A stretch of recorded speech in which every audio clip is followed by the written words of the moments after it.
মেঘলা মেঘলা ভাব, মেঘ করেছে খুব, এবার খিদেও পেয়েছে খুব। যে কি কি রান্না হয়েছে।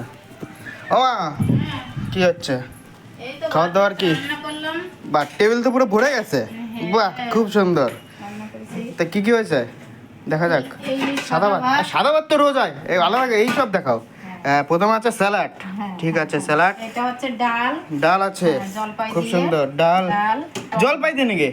বার মানে প্রথমবার জলপাই দেয় ডাল এই বছরে, ঠিক আছে। এবার হচ্ছে মুরগির মাংস, রসুন ভরা।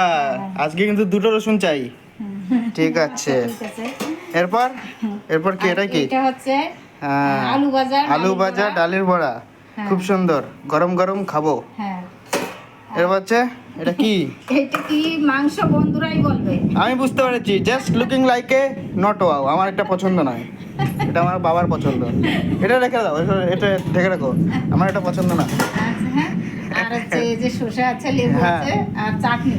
হ্যাঁ, এটাই আজকে দুপুরবেলা রান্না হয়েছে। এটা কিসের মাংস তবে কমেন্ট করে বলো তো। আর এইটা হচ্ছে লোভনীয় জিনিস এটা মুরগির আমার মাংস। জন্য। হ্যাঁ, এখানে চাটনি, জলপাই চাটনি, খেতে তো দারুণ লাগবে আজকে, জমে যাবে। তাতে ভাতটা বাড়ো, বসে যাও, ভাত বাড়ি দিচ্ছি, বসো। আচ্ছা, এখন তাতে ভাত বাড়ো, ভাত বাড়ো। আচ্ছা, এখন ভাত বাড়ি দেবো।